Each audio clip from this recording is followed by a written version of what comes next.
The state of Brave is strong. Welcome. This is the first live SOTA in some time. Sorry for that. Um, I am hiding off camera today so I can read a little bit more and not look too goofy. I have a new mic, like I said earlier. Hopefully that's better. I think last time I exploded everybody's ears out.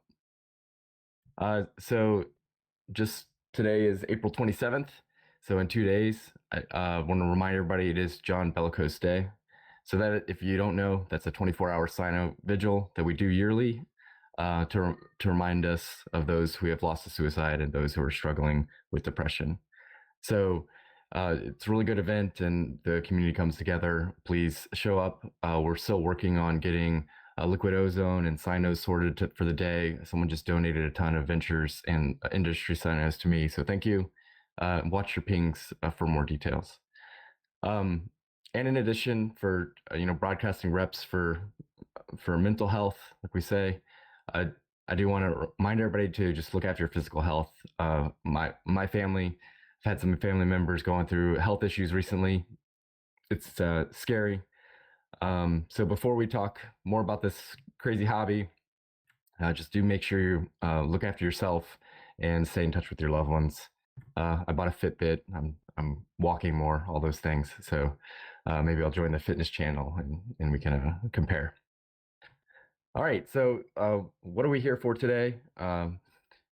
Just an update, not anything huge, but I want to make sure that we continue our conversation, and then we'll. So I'm going to go through some things, and then we'll do some Q&A, live Q&A. If you're in game, get in the fleet, so people can link that in Alliance in both United and Collective.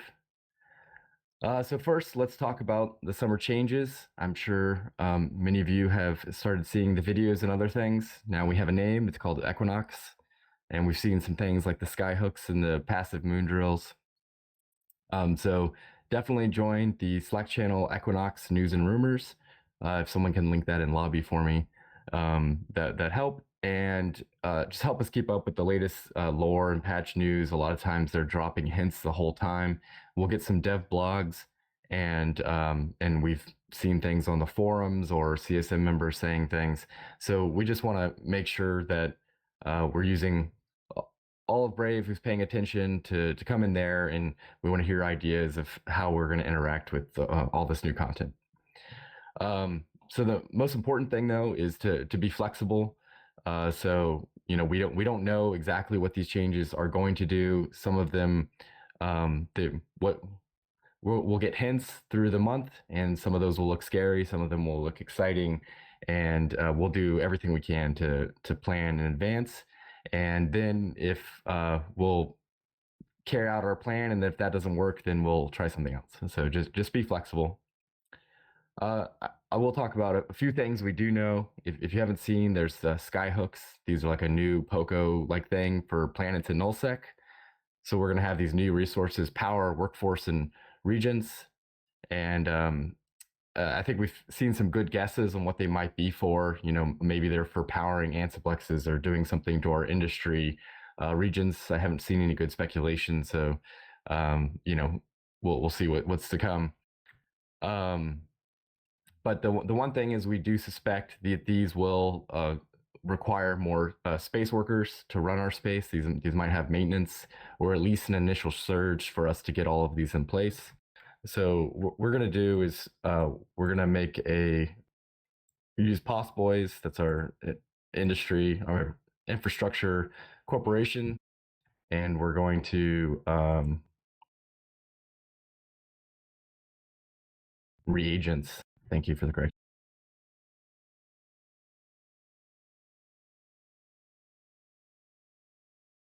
There, I put a link in Fleet Chat.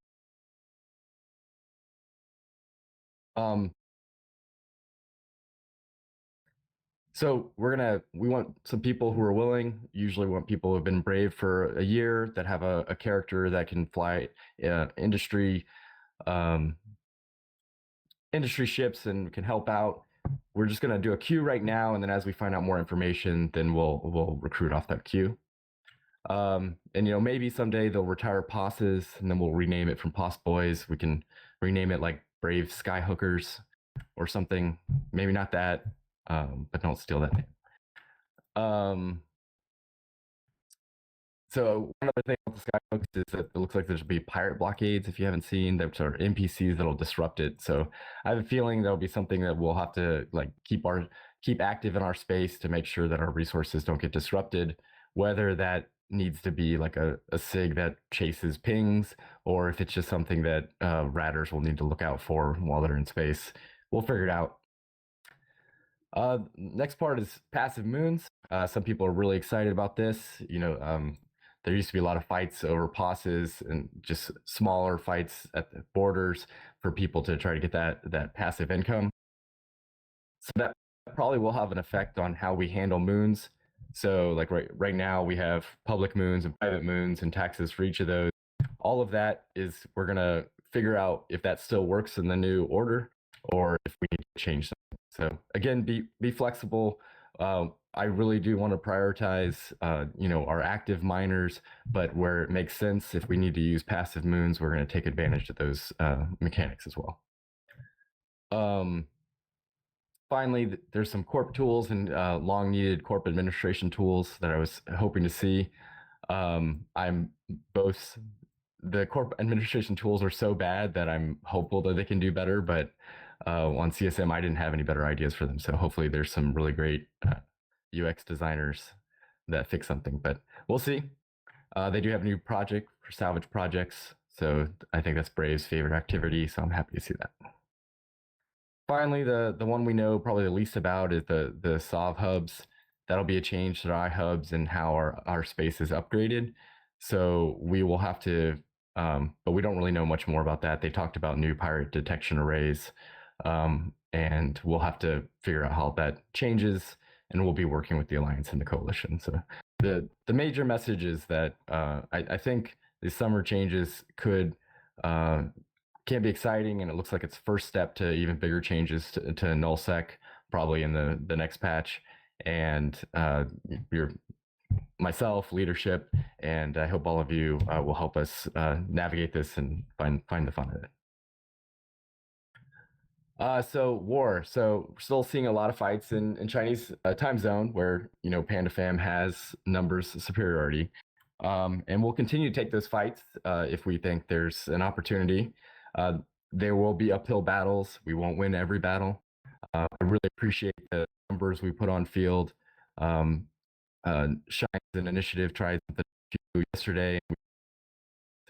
The Typhoon fleet issues, and I thought we did really well in that timer. And we haven't seen much pressure in EUTZ that we are fighting over Abazon. And in USTZ we did CTA for the whole timer. We formed huge. I think we had 170 in fleet, and we took shuttles up there, and we had Ravens for handout. I do want to thank the Shattered and the military team. That's probably the best handout fleet, and it was an entirely new doctrine. We had 86 battleships in fleet. That was amazing. We'll use those deployed. We don't want you to buy Ravens anywhere here, but we're going to have that so that we can we really want to be able to project to these different fighting zones like Impasse or Abazon, and not have to burn battleships the whole way to save you the time and save our FCs having to do all that traveling. So being able to project using jump clones or even using Alpha Army, we're going to see more information on those. So please make sure, I know those are extra steps and it'll take discipline, but if we take advantage of those, then it saves us a lot of pain and also can help us win timers. All right, so in Canid, about a month ago, it looked like we were going to get some good big pressure in Canid, but Try left, and now we've done a good job of spreading our influence within Canid. Some corporations I think we have citadels in almost every close lowsec to help us exploit those resources, and then we've also Kara and El Profi and some others have really SRS. One of the war deckers owned all the Pocos in High-Sec Canid, and we decided to relieve them of all of those. So thank you if you have kind of gone on that side adventure and spread the brave influence around Canid.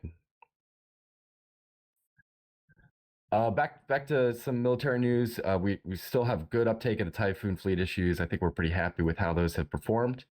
If you can't fly cruise missiles right now, please do work on your cruise missile skills and all the projection skills, and we'll make sure that we're communicating like what those are. They're on the wiki, but we'll get more information out. And Minmatar battleships, we think we'll be using these as long as the meta is this long range fights. We'll be taking advantage of these. Um,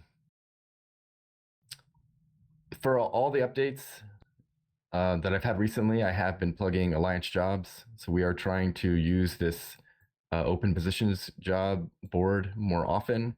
I'll continue plugging that, and there will be more new jobs soon. I'm going to try to put it in fleet chat here.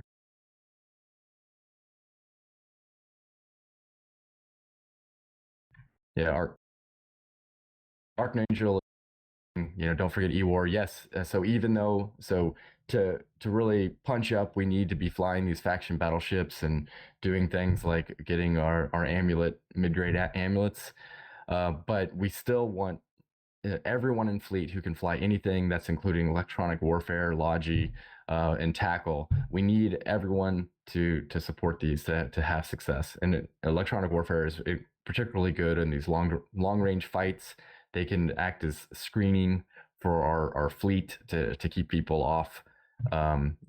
They can't attack us and we can attack them. So definitely show up in electronic warfare. All right, so priorities for pilots. Some of this might be a little repetitive, but we just want to make sure people are making a lot of ISK. Hopefully, people made an ISK in the incursion this week. We want to make sure that you're putting that ISK into doctrines, being ready to ship up when we do call you, and fighting for our space and our coalition space. And if you're getting a place in the Eve that you feel like you can do more, please do volunteer for a space job or help run your SIG or the corporation you're in, or even at the alliance level. Please, sorry, support our FCs when they ping. Right now, our skirmish pings, a lot of times sometimes those numbers can be low. A lot of times those skirmish pings are ways that we're hitting back. So please do join those fleets. We've had a lot of new FCs join the team, and I love that. We've had some of them step up from not FCing, or now some of them step up into as a strat up FC. So we want to support all the FCs, and the more we support them, the more success we'll have. Finally, if you haven't heard me speak about it before, we still want more dreads. So we had probably our biggest dread fleet that on Thursday night. We didn't get to drop it, but we have had some big brawls recently, and we want to be ready. So if you don't have a dread, please do think about training one. We need Revelation Navy issues. We have a lot of Zernichas, but we could use more. Phoenix Navy issues, and and Morris and T1 if you can't afford those. And if you have one, then go ahead and try to get that second dread alt if you can afford it. I'm about to start my third myself. So I'm reaching towards the end, speaking a little bit faster than I planned, but so one thing I do try to plug about once a year is that our IT team and our IT services, well, really the IT services are run off of our Patreon. So try not to shill this.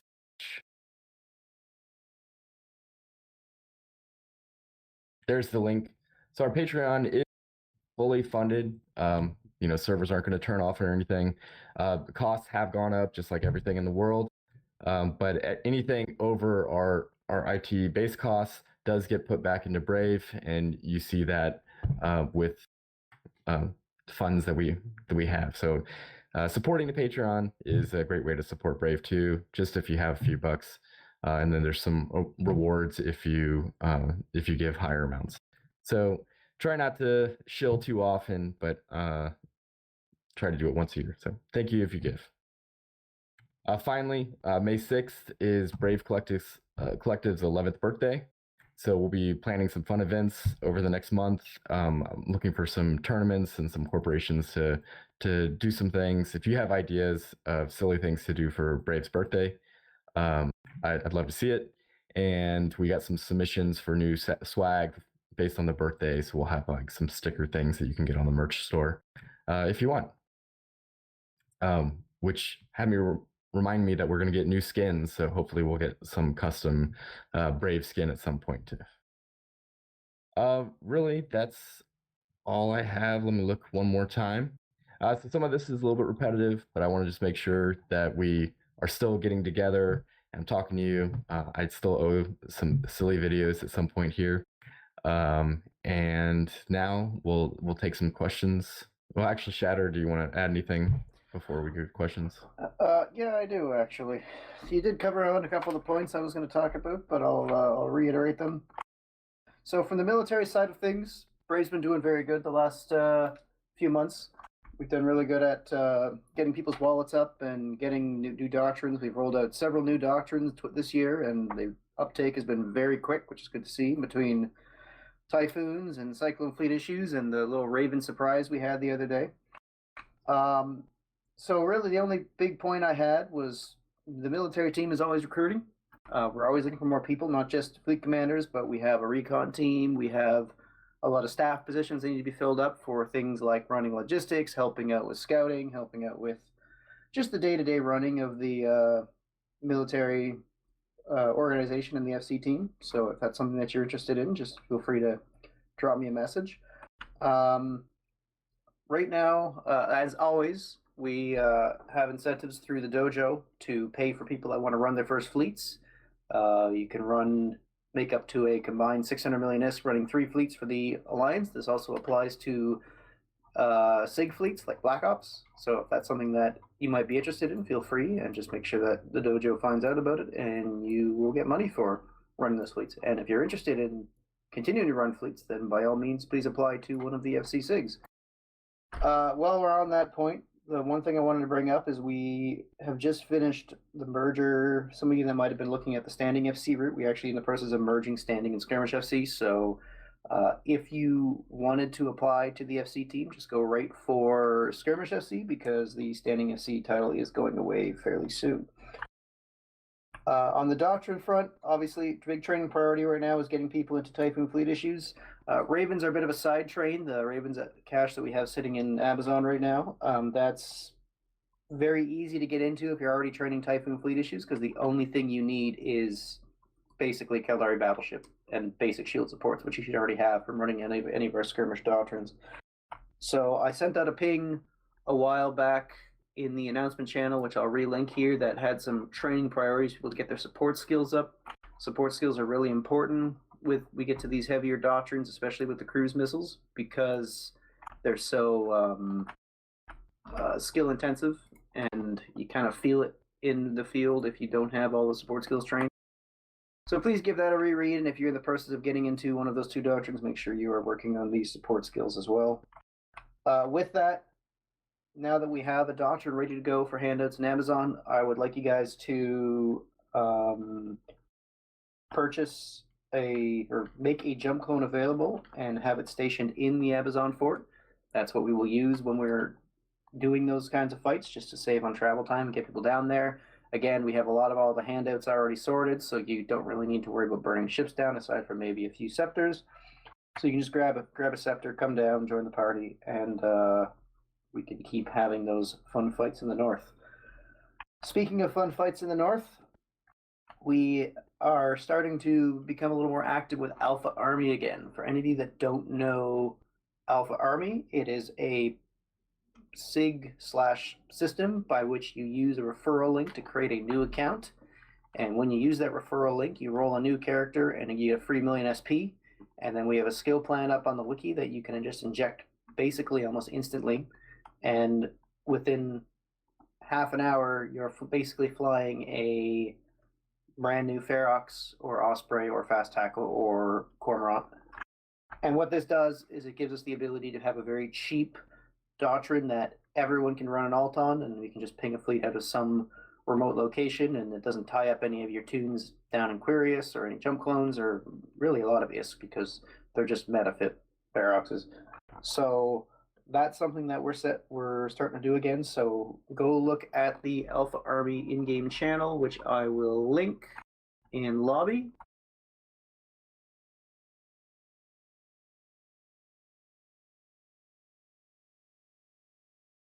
It's Alpha Army and Alpha Army Pings for the two channels you can join, and then just read up on the wiki for how to get that stuff staged. A lot of that is being headed by one of our skirmish FCs, El Profi.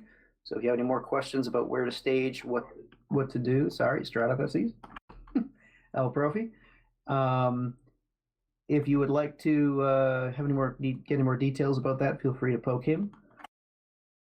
And hopefully we can start doing some fun long-range content with that. The big thing about this is about projection, right? It's a brave. We spend a lot of time sitting at home getting fights at Aquarius, but it's important for us to be able to project too and throw weight around outside of our borders. So things like Alpha Army, getting those jump clones in Amazon, it's all going to help us be a little bit more mobile, be a little bit more punchy abroad.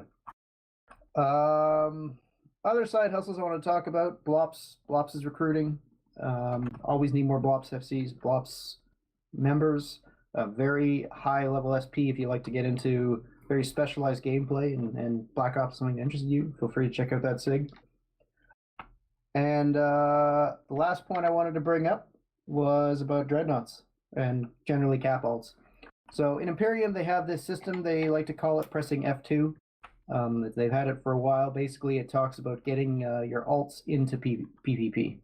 Now, this could be something as simple as training up an alt to fly an Eeyore frigate, or an Osprey, or an Executor. Or it could be getting that character trained up into something higher SP, in this case, like we're talking about a capital alt.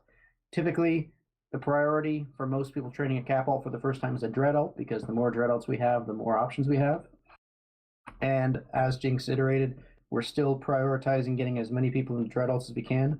We also need things like faxes for links and faxes for supporting subcap fleets and carriers if we're ever like defending a large structure and want to put a carrier ball on it. But dreadnoughts, then faxes are the highest priority. And within dreadnoughts, now that the faction dreads are becoming such a staple in capital fights, we want people to push into those as well. The only difference in cost between a dreadnought faction dread and a T1 dread is the blueprint cost. So it's about $1 billion more, and you're looking at 30 to 50% more hit points on the grid and more damage and more everything. Basically, they're just straight upgrades to regular dreadnoughts. Revelation navies, their notchers are a priority. We just announced a bit of an update. We did a bunch of changes to our capital doctrines, so they're a lot more survivable, a lot more effective in the field. Phoenixes are still good to have, as well as Morrises will also take. Nagafires are now being redone as a dedicated long-range platform, so they can be put on a field roughly at the same range as the Zanitras, and they also kind of have that long-range anti-subcap capability that we've seen in a lot of those fights. All of the long-range refits have now been redone for all our capital ships that have long-range refits. So all the armor dreadnoughts, basically. So the Zanitras, the Naglfars, and the Morrises, and all their faction variants, are now all, with the exception of the Naglfar, able to be done in a bomb configuration or a long range configuration. More often than not, they will be short range, but there is situations where we will want long range dreads. So if you are a cap pilot or getting into a dreadnought, think about getting those long range turrets ready to go as an option. Other than that, keep working on skills, keep working on doctrines, keep showing up for fleets. It's really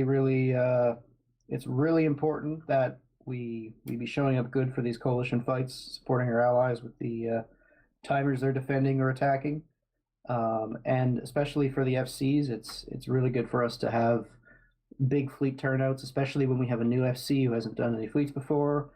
We want to give them the best opportunity to experience running a fleet and see if it's something that interests them. So they'll hopefully apply to the FC team and keep FCing for years to come. Again, any questions about volunteering to help out with military, about doctrines, about Alpha Army, poke me, or if it's Alpha Army specific, feel free to poke Profi. And thank you for coming out today, folks. Yeah. I thought of a couple other things. I already put it once in chat. Our Brave Dojo channel. This is kind of a alliance-wide channel. Please do join that, whether you need help yourself or if you want to help others, encourage other people to join. Used to, we had the numbers in Alliance to the numbers of Brave Dojo channel were a lot closer.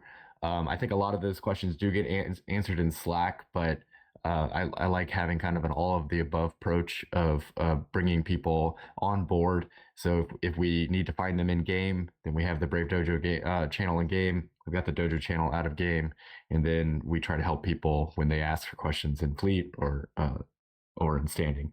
So please do that. Dojo is always recruiting. That's, that's where I came from, and we still got the Dojo YouTube very active. Um, then one other plug is I might have mentioned it, yeah, with these new structures, we're going to need to build a lot of things, and so we need P4, so that's planetary interaction. We'll do some more plugging of this. If you're in Slack, do hashtag PI, join there. If you don't want to do the full chain for P4, which is the most complex, I think some of our big builders like Hyperion have orders on the market, and you can sell lower grade and they'll upgrade it to the P4. So we'll need I know like for skyhooks, like we need something like 120 skyhooks if it looks like we have to have one on every planet in our space. Um, and then that doesn't even count if we have to build these new SOV hubs if ours don't convert and all those things. So we want to be, it's a lot of skyhooking. Um, we want to be ready for these changes, and we don't want to wait until like some huge spike in prices to be panic buying P4 to try to build these structures. So build in advance, and the alliance will buy it. We're asking the corporations to run projects or buybacks for them. So we'll stockpile, and then if we end up not needing it all, it's still hugely useful for capitals and other structures. So doing PI is a great way to get ISK. So yes, do that.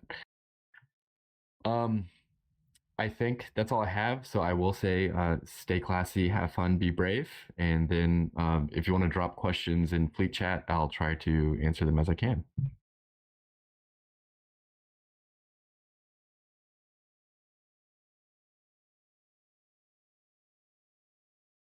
They can be anything.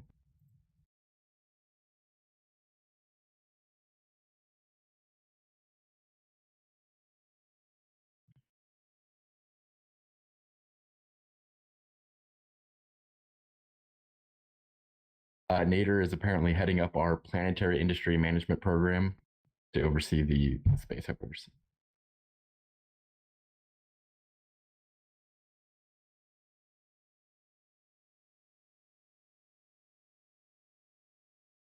Thank you, Evizer. Man, I'm terrible at these names.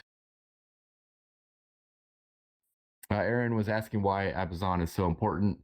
So Abazon is a Fortizar that is positioned for our jump freighters. So if you're importing anything from JITA, there's a good chance that it has come through, that the jump freighter has used Abazon as a way to get safely into HiSec and skip over a lot of space. So that's why they're poking it, and that's why we're defending it. It's also really good content. It's like really easy just to let them ref it and then force them to come shoot a fort, and we have all the defender advantage of being able to put caps on it and stuff. So it's good fights. I mean, they fed us like 500 billion dreads last time they tried to kill it when it was in Hull. So yeah, it's already paid for itself many, many times over.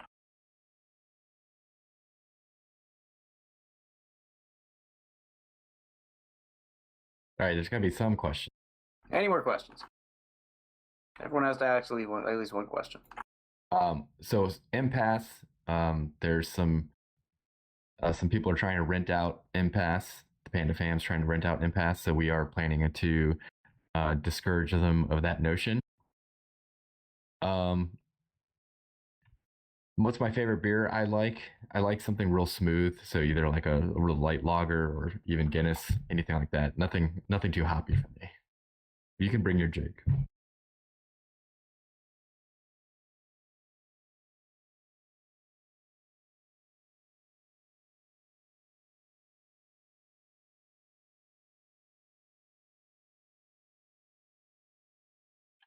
So we've been working.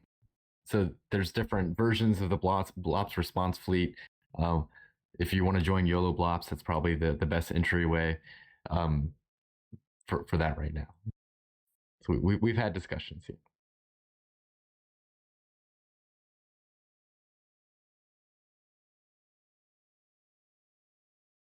Yeah, we're gonna wait for to at least know the equinox changes before we do anything. A lot of it depends on if it affects the projection meta and also like how much space entities need to hold. So like in the best case, we've kind of built. I've talked about us building high, like we're living in the city and living up in a tower. If that becomes not feasible for us or for the wider coalition, then we would have to make a change. So then depending on the changes in Equinox, we will either double down here and like take advantage of Canid and passive moon mining in Canid, or there's a lot of possibilities. But um, yeah, depending on if there's effects on projection, then we could see about stretching our legs. The most important things, if people do want to stretch their legs and expand, is to showing up to fleets and showing that we're capable of holding even more space if that's what we want to do.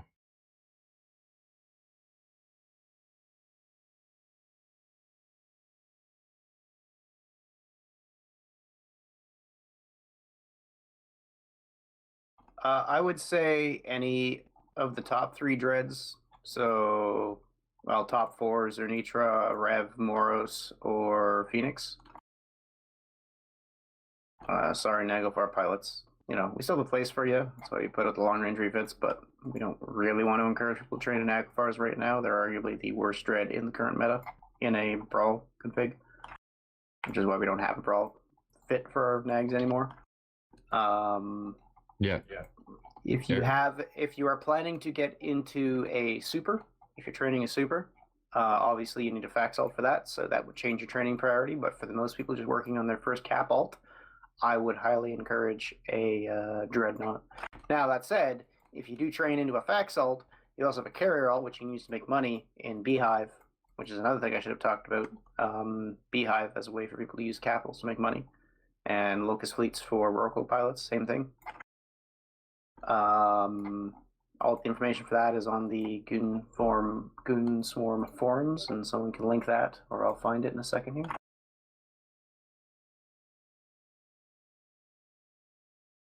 All right, I saw a question about SRP for Goon fleets. So our priorities are still Brave fleets, but we do provide our content SRP, which is the 50 mil for Goon fleets that are publicly pinged on Pigeon. That's not their SIGs and things, just the director bot ones. We'll look at that in the future, but Brave fleets are the number one priority.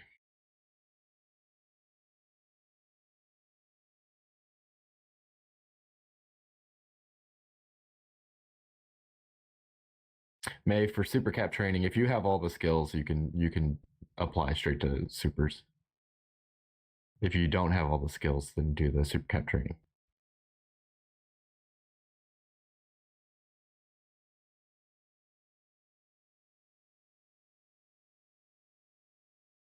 And I just focused on fleet shows. Well, you also do a fax alt for the super cap combat group, because you can't drop a super and fight without a fax alt. Armor, then shield. Yeah, take your pick. For Titans, I believe the priority is anything but an avatar. And when it comes to Shield Titans, Levy is a little bit more survivable than a Naglfar. But yeah, basically, I would say Bus, Levy, Avatar, Rag would be the top in that order. Mayo, we'll look at the super apps. We had a lot of cap vaults or cap apps to get through, and we just finished that. So we'll look at the super apps. Crystal, you asked about how much ISK do you need to go into a super. Well, you need it's like 50 to 60 bill for the hull, and then 5 bill or something for the fit, and then you need to have enough ISK comfortable to drop that. So whatever you feel that is.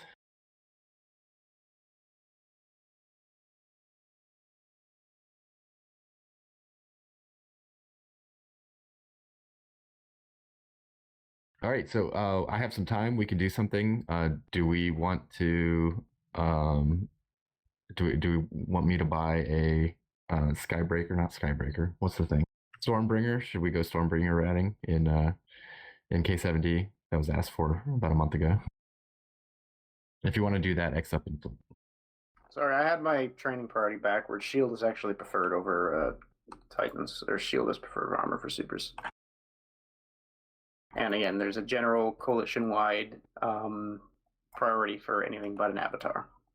They look cool, but we just have too many of them.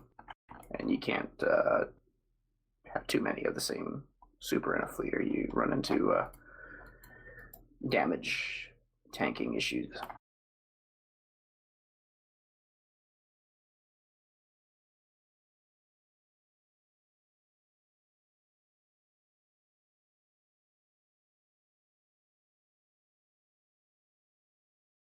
right, if you want to undock a Stormbringer, put an X in fleet.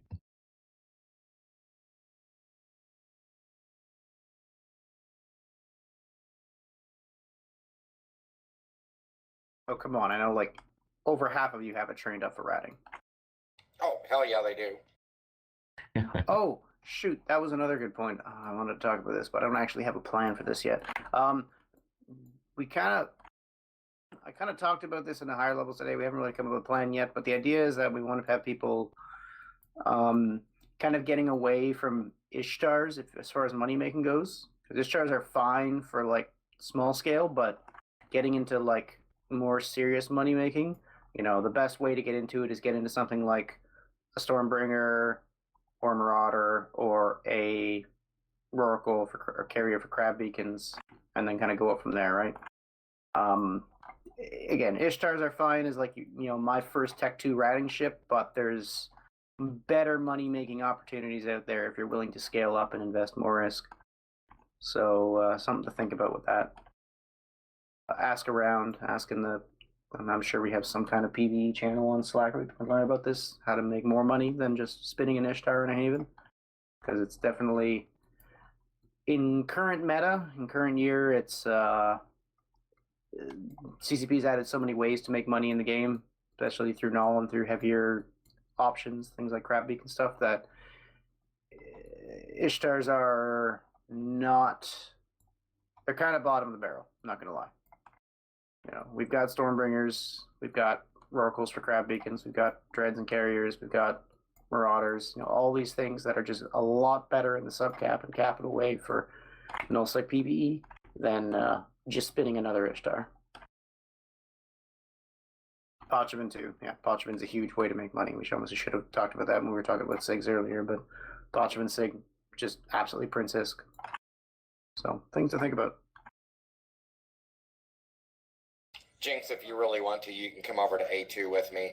I'm Stormy and Thunderchild routing, so. If you want to. We got to do it in K7D.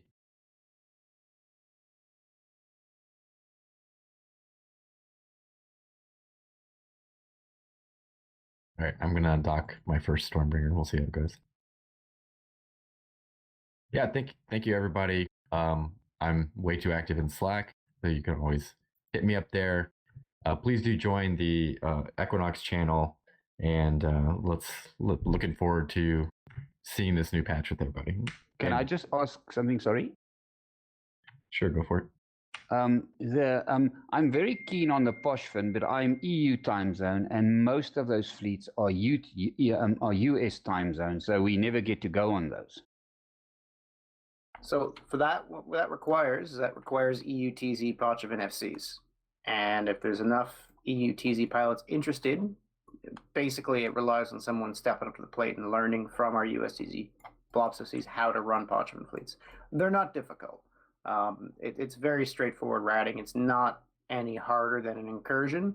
The only thing you require is like some more eyes and some Dictor alts to lock the gate down and that sort of thing, right?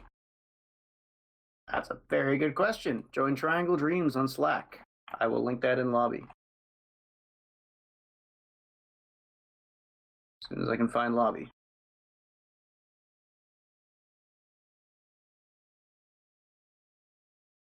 They do have a ping channel, but most of their pings go out on Discord. So join Triangle Dreams, ask to get on the Discord, and then they'll help you out there.